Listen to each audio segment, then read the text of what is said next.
right, the burning question that you and definitely I want to know: how much did my small business make in 2023? Oh, oh, oh, oh. Hey, yeah, yeah. Oh, oh, hello, everyone. Welcome back to my channel. So today what I wanted to talk about was how 2023 went for my small business and what I hope to achieve in 2024. So, for those of you guys that don't know who I am, hello, my name is Jane Rio. I run a brand small business named Ornamental Goods, selling phone straps and other goods to help you not lose your shit.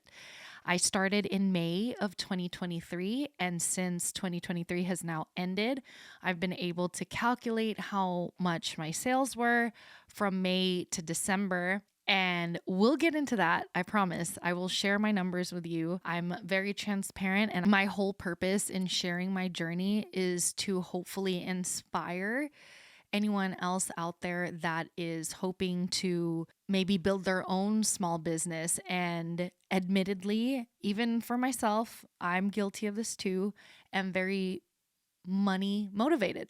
But before we get into that, I do want to at least suggest that if you're going into small business, don't do it just for the money. It's not going to be fulfilling. I have been trying to come up with a successful business. It's actually been one of my long-term goals. And I've been so lucky and blessed that this particular brand kind of just happened all on its own, honestly. And it wasn't because I was trying to get rich quick or anything like that. I was really trying to solve a problem for myself and then sharing that solution that I found with others so that they can take advantage of what I had discovered for myself. So just wanted to preface with that. Yes, I will share the numbers. However, think of your why first. When I first started Ornamental Goods, I honestly had no expectations. I didn't even really set any kind of like monthly goal for myself. And maybe in some strange way that actually ended up working out because I had no expectations. I had no real, like, nothing could really let me down. I wasn't sure what would excite me in terms of how much I should be selling. So when I first started, I honestly was just more concerned about getting into the groove of creating the product and getting the word out there. What I did not anticipate was going viral within the first month. And so I was honestly happy to just sell one or two straps a week, a day. I don't know. I mean, honestly, I think in my mind, I was really thinking maybe like one or two straps a week, or maybe even just one or two straps as I went live or posted a video. So realistically, I wasn't really anticipating making any money for 2023. I thought at most maybe I would recuperate my costs. And that's something that I'm still actually trying to figure out. So this might even just be part one of this whole money series of showing you guys how much I made. And then I still have to go back and calculate all of my expenses because, again, when I started this, I had no idea on how much this was going to grow. So I was just using my own personal credit cards to buy the materials because, again, when I first started Ornamental Goods, this was all just for fun. It was something that, again, I was trying to make for myself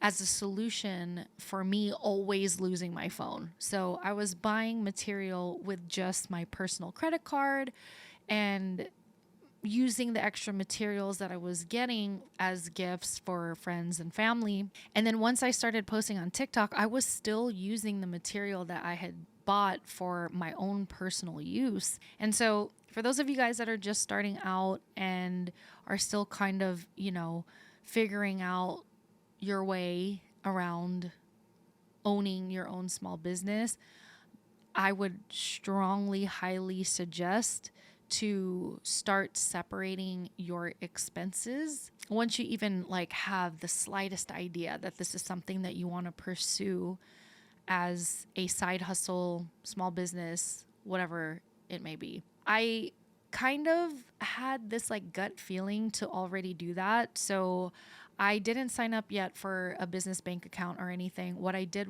is I started using just one of my personal cards strictly for the business. So again, like I was telling you guys, I pretty much come up with so many different ideas. This is really one of the first that I would consider to be successful, but all my other business ideas that I come up with, I have like a separate card for that I would kind of like use. So like my singing, now the straps, or things like rentals, like all these random side hustles that I would try to do, I would pretty much just group them all into that one card. But when things started to get really serious, like when I blew up in June and was getting 200 to 300 orders a day, I knew that I had to separate my money from my personal account over to its own business account. So I had to figure out how to properly set up a business structure, all while going viral. So if you guys are, again, brand new at this, I would suggest filing as an LLC, especially if you're in a state where it is financially viable or cheap to do. It's a little different in different states. So, for example, I was born and raised in California, and I've tried to do some small businesses in Cali, but the LLC franchise fee was ridiculously expensive. It was like almost close to 800, anywhere between 6 to 800. I don't know. It's been a minute now. And so it may not make sense to open up an LLC if you are in a very expensive state like that. You can just get by with being like a sole proprietor. And I tried to get away with just being a sole proprietor for as long as I could, but I started to kind of run into several different issues without having it separated. First of all, TikTok Shop was very strict on having all the right business documents and all that. And at the time that I started on TikTok Shop, I was just a sole proprietor. And then I had to like move everything, but it was well worth it. So, they say not to commingle your personal and your business funds. And you don't want to either, because now that like I'm trying to keep my books clean, it was so confusing trying to figure out, okay, did I buy this for the business? Is this charge on my credit card for me, or was it for Ornamental Goods? So if at all possible, even if just as a sole proprietor, definitely get your own separate bank account. Extra points if you can get a business bank account. But if you're already going to do all that, again, if you are in a state where you can afford an LLC, I honestly would do that. I'm not a financial advisor by any means. I'll only just go through what I personally went through. I incorporated as an LLC S Corp, which we'll talk about that later. I still don't really understand how to know when to file as an S Corp versus an LLC. There's such a polarizing debate about this, so I invite you to do your own due diligence in figuring out what might work best for your own business structure. But when I talked to my accountant at the time, when we were pulling crazy numbers, he had suggested an S Corp, thinking that those numbers would kind of stay stable. But, my numbers did kind of taper off after that one or few viral videos, which is fine. I'm actually really excited for 2024 because I feel like 2023 was honestly just a culmination of luck and trends and timing all happening at once. It's kind of like the fidget spinner, I guess. Like I got into the phone strap market right when it was trending the most, when it was unavailable at like big box retailers. It was really just available online and not even in the US. Like a lot of it was in like France or Asia. And funny enough, I actually went to Asia in February and I was super inspired by all the selection that Japan and Thailand had, and the Philippines too, for these like phone straps. And I'm like, dude, we don't even have this in the US. So I kind of took those ideas and inspirations and started sourcing when I got back home until I found the perfect combination that worked for me. And then, started posting it on TikTok. And then people started asking where they could buy it. I was planning on selling on Etsy, but then that never came to fruition because I decided on Shopify instead. Like I was just going to do the trial, see if I liked it. And then TikTok Shop happened shortly after, and that changed everything for me. So I started on Shopify, and then from there I got invited to TikTok Shop, and those two became my main focus. I could not open up an Etsy. There's no way that I would have been able to include any other avenues. And honestly, I'm super happy that I took the leap of faith. TikTok Shop just opened in May, or at least from my understanding, they had opened it up to the public, because I think they were only doing a beta with a small amount of creators. And not a lot of people were, I guess, trusting with this platform. More, seasoned e-commerce people or whatever. They're just like, this is some weird platform. Like they don't know if it's going to work or flop or what. And luckily for me, I really had nothing to compare e-commerce to, right? Like I've tried doing a drop shipping store before with a few friends in the past on Shopify. So I kind of already had a little bit of an idea of how Shopify works. That's why I kind of gravitated towards that particular platform. But I still didn't really know enough to like feel confident in just putting all my eggs in that basket. But on the flip side too, because I didn't have that much experience, it was kind of like, well, I'm already posting on TikTok. I might as well just try TikTok Shop, because what do I really have to lose? I'm brand new, like whatever extra sales I could get. Plus it was free. Like, why not? But there was no YouTube on it. There was no kind of content explaining how to set it up. I swear to God, I probably tried to sign up for TikTok Shop several times before I finally got accepted. There was just, I don't know, it was very confusing. Like they were asking for information that needed to be verified, and I just kept getting denied. And I was like, dude, maybe this is just not for me. But I kept going, I kept trying, and finally I got accepted a few days later. So I think that TikTok was really pushing new TikTok Shop creators, because there were some videos that I swear should not have gotten viral. Like they were not anything special, but they were definitely burning these accounts.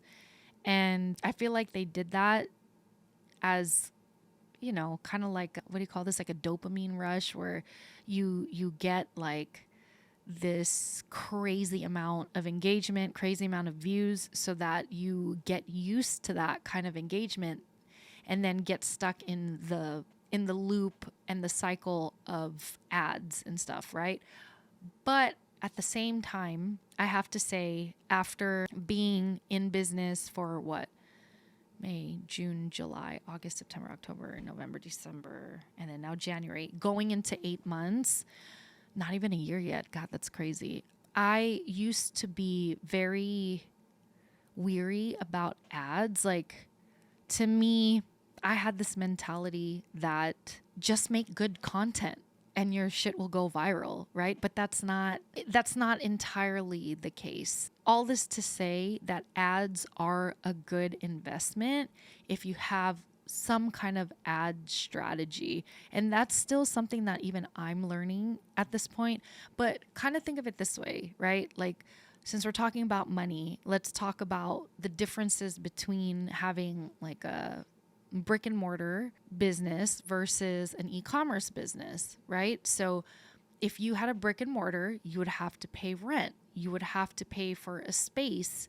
And if you're paying for a physical space, more than likely you're considering the foot traffic, you're considering the visibility that you're getting in whatever spot you decide to invest in as a brick and mortar. With e-commerce and the digital space, you may not have a physical place to put your brand, but in the digital world, you can basically come up with an audience where you would invest your money in getting your videos to that demographic, right? So even though it's not a physical space, this is now what I would consider like your digital space.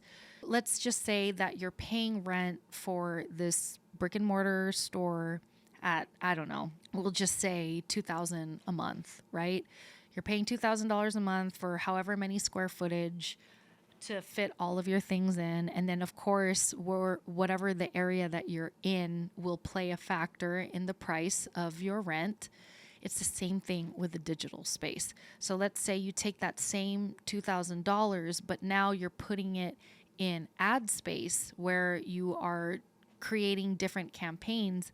Like, I actually think your $2,000 is going to go even farther in the digital space if you are smart about who you are selling to. This is what I mean when I say that money shouldn't be your first focus when it comes to small business. What I've learned is that you really have to put your customer first. Who are you selling to? Who would this benefit? Because in the end, at least in my opinion, I feel like your small business should be solving something for someone else, right? Whether that's like for me, helping people not lose their stuff, or like, whatever it may be, whether it's a product or a service. It's just best to keep your audience top of mind, right? And so if you don't do that though, it's going to be very difficult for you to create a successful ad campaign, because you don't know who you're selling to. You have no idea who would be interested in your product. Like trying to sell to a broad, like basically everyone is a waste of money, because we don't all like the same things, right? Like, you like what you like, and whatever you don't like, you're not going to be interested in. So imagine if you were paying for ads to reach everyone. God damn it. Hold on. I really got to take that timer off. I don't know how to turn it on or off. Okay, we're good. We're good. I have my timer set to turn all the lights off at 2 to basically remind myself that it's late, because if I don't, I'm just going to keep going and we'll be here forever. But anyway, so I don't even know where I was. Dang it. I was on such a good roll. But let's just say that you like something, or you don't like something. Like, for example, I don't really care about sports, right? So if someone was selling some kind of like sports garb or whatever, like sports related things, and they just did a broad, like, I just fell under the age range that they were looking for, it would be such a waste, because I don't really care about that. And let's be real, these social media companies know us more than we think. They're watching our every move. That's why we keep getting all of these like notifications about cookies, because they're tracking what we are putting our attention to. So what is even more valuable right now than money is attention. Knowing this now, this is what you want to be focusing your money on. Like, who am I selling to? How can I get my product or service in front of their eyes so that they know who you even are? Because that's the biggest thing, right? Like in the end, of course, we all want to make money. We all want to make sales because the sales are what will fuel us from being able to continue basically spreading the word of whatever it is that you are providing to the universe, right? And so yeah, it's our due diligence to kind of figure that out, and that's something that I had never really thought of or considered before. I feel like a lot of people kind of go into it like, what are the margins? Like that's always the first question. What are the margins? How much will I make? Blah blah blah. But like, isn't it more fulfilling if you think about like, what problem does this solve? How effective is it? And how much trust can I build with what I have to offer? Those questions to me are way more impactful to the consumer world than margins and money, you know? And it's so much more fulfilling too, to know that the whatever service or product that you're providing would essentially make someone else's life better, right? And so with that said, if you focus on your why and you focus on how your why can help others, that is to me the first step to success. I just want to bring home the idea that small business and entrepreneurship shouldn't just be about the money, and it should be more about how we can leave our mark in making people's lives better or easier in some way, shape, or form. And so, yeah, I, again, had no goals going into this small business. Everything just happened so fast. But now that I've talked your ear off for a pretty long time, what you've all been waiting for and what I've been waiting for too, let's look at the numbers from last year. Okay, so we have two sections here. Right here, we have all of our TikTok shop earnings from May to December. And then on this side, we have all of our Shopify earnings from May till December. This column here is the amount of TikTok shop and Shopify together for each respective month.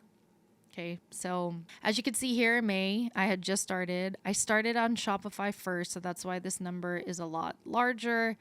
And I was getting by with orders strictly on Shopify. I hadn't even been on TikTok Shop for that long yet because, again, couldn't get freaking approved. So that's why I only made $25 in May. I sold one strap, I think, on TikTok Shop. But then in June, this is when things really started to pick up. And as you could see here, TikTok Shop, we made almost 8K.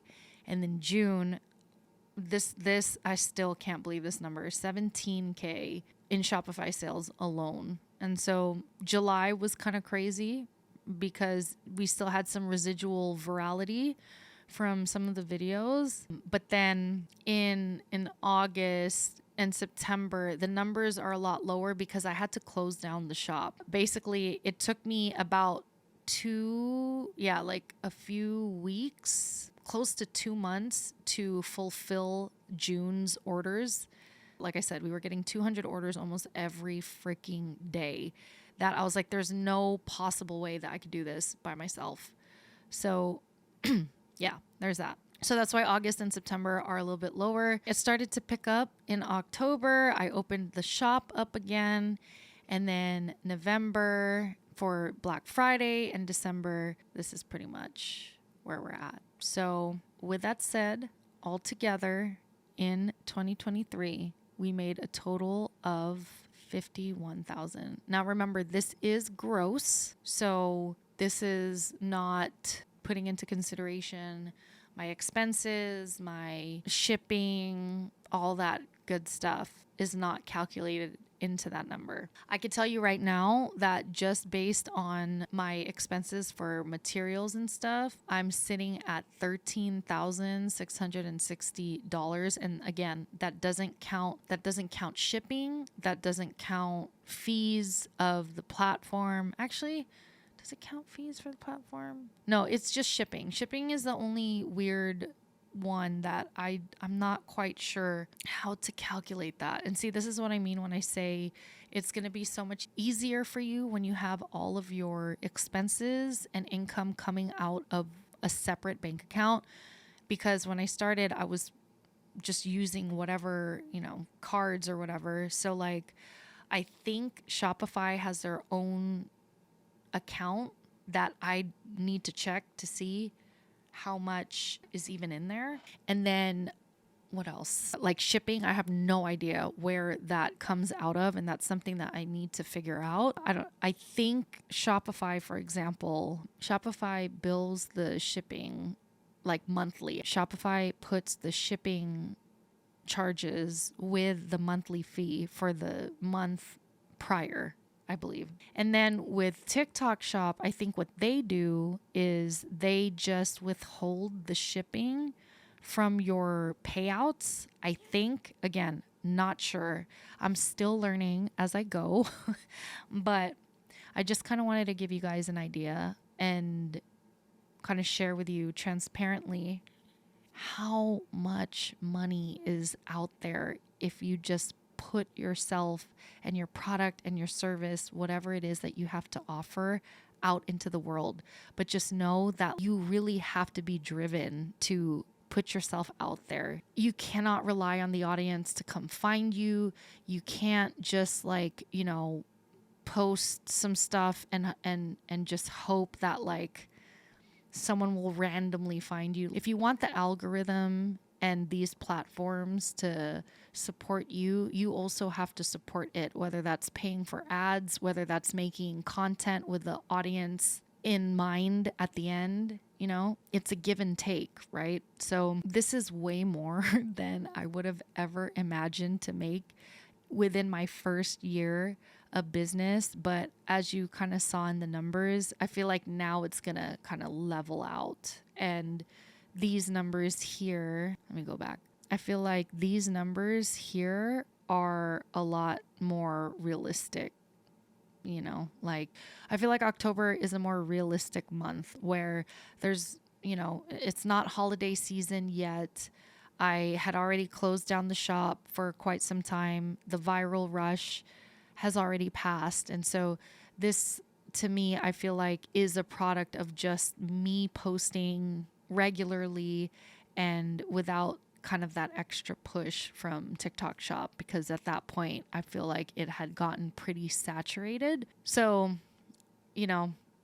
this to me is a fluke. I feel like this was just beyond my wildest dreams, but I'm so grateful that I did kind of surprisingly got viral so that I can kind of use this money to source and develop more products, not just phone straps, but now, I'm starting to get into other products that help you not lose your stuff, like AirPod holders, Stanley Cup straps, and pouches, things along that nature, because I do want to have a strong mental health presence. That's why I named the brand Ornamental Goods and why I wanted to have the name mental in there, because that's my audience, right? My audience are people who care about their mental health, who are willing to open up about, losing their stuff or just need like a little assistance here and there. And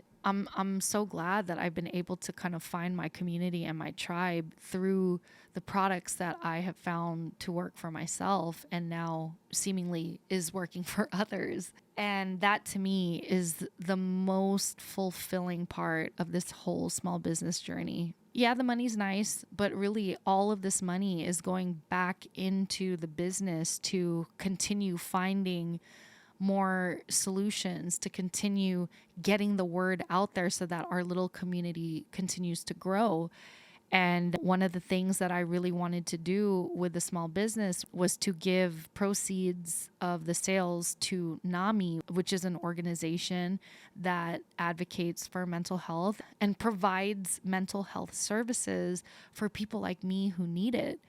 And I had vowed to at least do 1% of my gross earnings, which, comes out to be about $500. And I'm happy to say that we were able to donate that. That's pretty much what I did for New Year's, was calculate all my expenses, see how much I was able to actually donate, and then donated that over to NAMI. So, and just a little bonus tidbit here. Last year in 2023, I was having all kinds of car problems. I wanted to do more in-person markets. Like, before I got into e-commerce and everything, I actually was planning on just doing this at markets, because that's all I know. I'm not that familiar with the e-commerce world.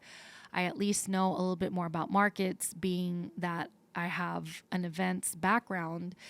And thank God that I fell into e-commerce instead, because my car would not be able to fit a typical 10 by 10 setup.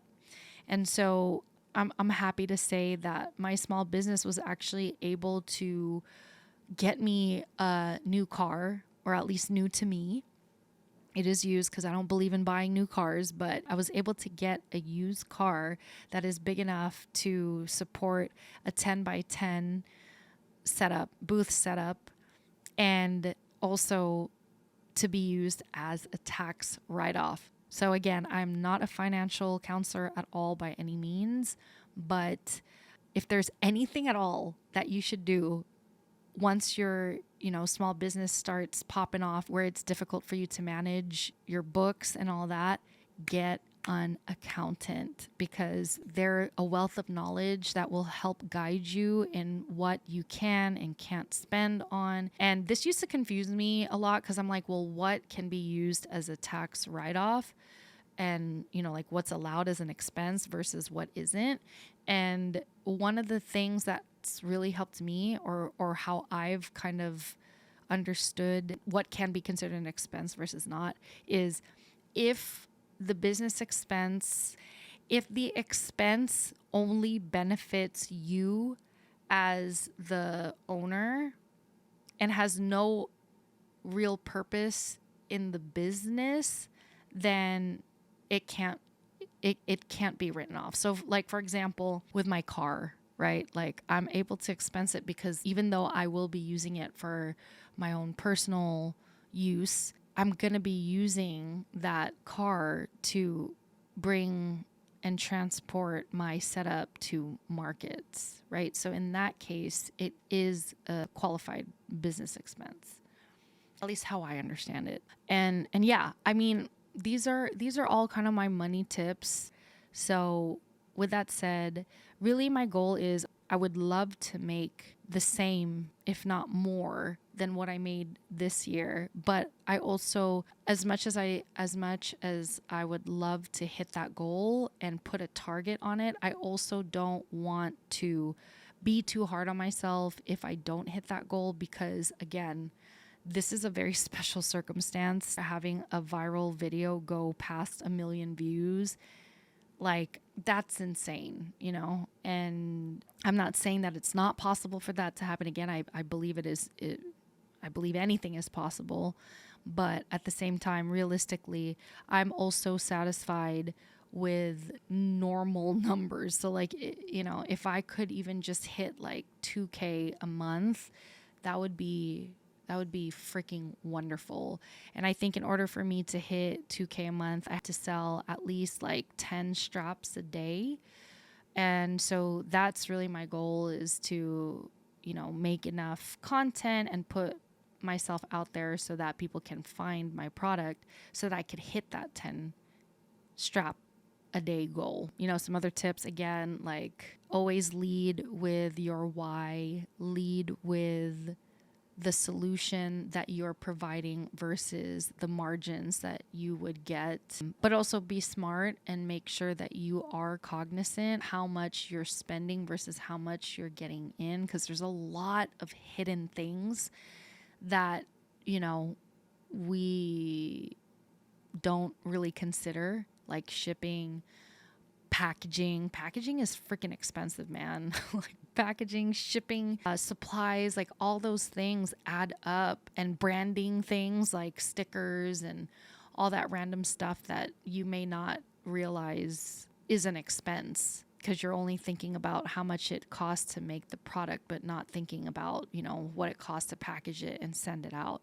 So just be mindful of those things, and just remember that like money is an energy. I firmly believe that money is nothing but energy being exchanged. So if you want money to flow to you, you have to, you know, have an even exchange of services rendered. So that's why my goal this year is to continue conceptualizing products and improving the products that I already have, and then building our community and providing as much value as I can with the products, and then now content like this, in hopes that maybe it makes it a little bit more tangible and digestible for someone like me who is very simple-minded. All this to say, find the solution, put in the work, give it your all, lead with faith and love,